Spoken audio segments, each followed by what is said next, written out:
Hey there! Getting ready for a computer architecture exam or just need a solid refresher?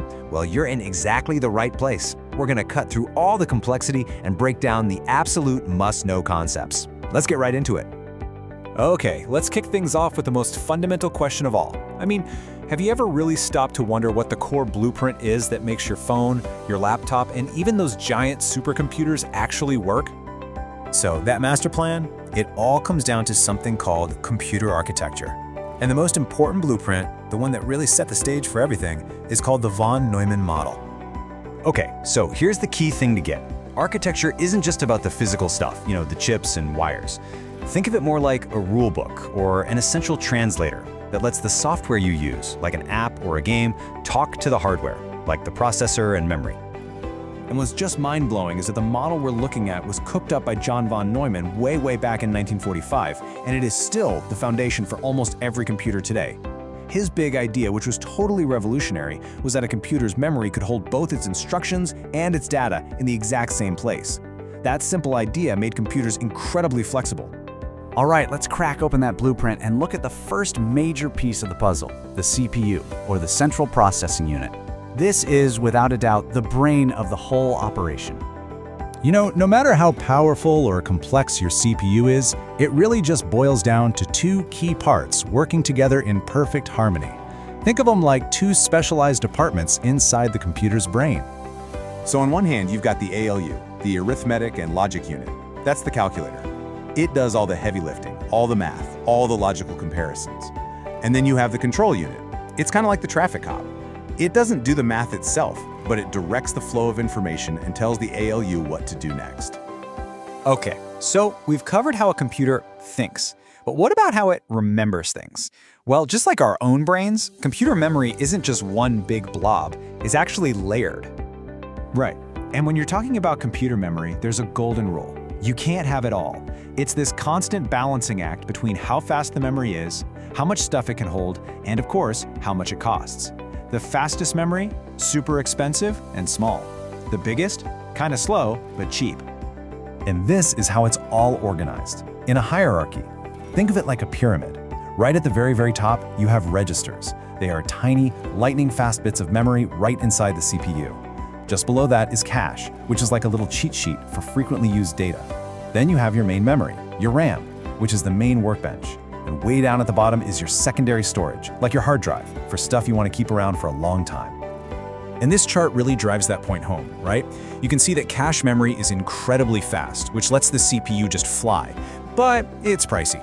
Main memory, on the other hand, gives you a ton more space for way less money, but it's not as quick. The whole game is about putting the data you need most often in the fastest place possible. So, knowing all the parts is one thing, but how in the world did we get here? To really get it, let's take a quick trip back in time. The computers we use today didn't just appear out of nowhere. They're the result of a super fast evolution over decades. You can pretty much map out the entire history of modern computing across 4 big generations.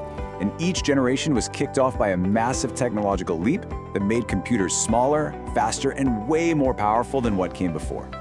So first-gen computers were absolute monsters. Seriously, we're talking about machines that filled entire rooms, using thousands of super unreliable vacuum tubes that got incredibly hot.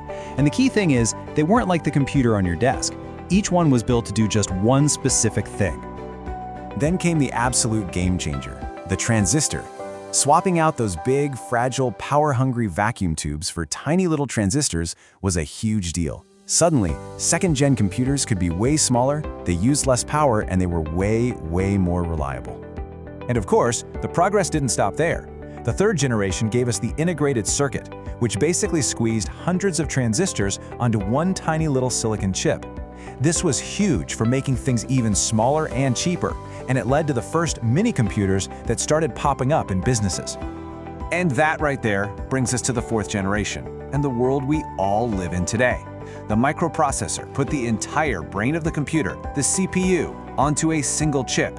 This incredible invention is what made personal computers possible, and it's the tech that powers pretty much everything you use. All right, deep breath. Let's do a quick recap here to make sure all these core ideas are locked in. Think of it as a little pop quiz. First up, what is a key characteristic of the von Neumann architecture? I'll give you a second. Did you get it? Storing programs and data in the same shared memory make computers way more flexible and so much easier to program. Okay, next question. This one's about memory. In that hierarchy, that pyramid we talked about, which type is the absolute fastest? CPU registers. Remember, they're at the very top because they are physically inside the CPU itself, giving it instant access to whatever it's working on right this second. So, when you boil it all down, these are the big ideas you absolutely have to remember. Computer architecture is the blueprint. The von Neumann model lets programs and data live together. The CPU is the brain, with its calculator and its traffic cop. The memory hierarchy is that constant trade-off between speed and size. And those 4 generations took us from room-sized monsters to the devices in our pockets. And that leaves us with one last question. And it's a big one. We've seen these 4 generations, each driven by making things smaller and faster. So what comes next? What's the breakthrough that's going to define the 5th generation? That is the question that today's engineers are trying to answer right now.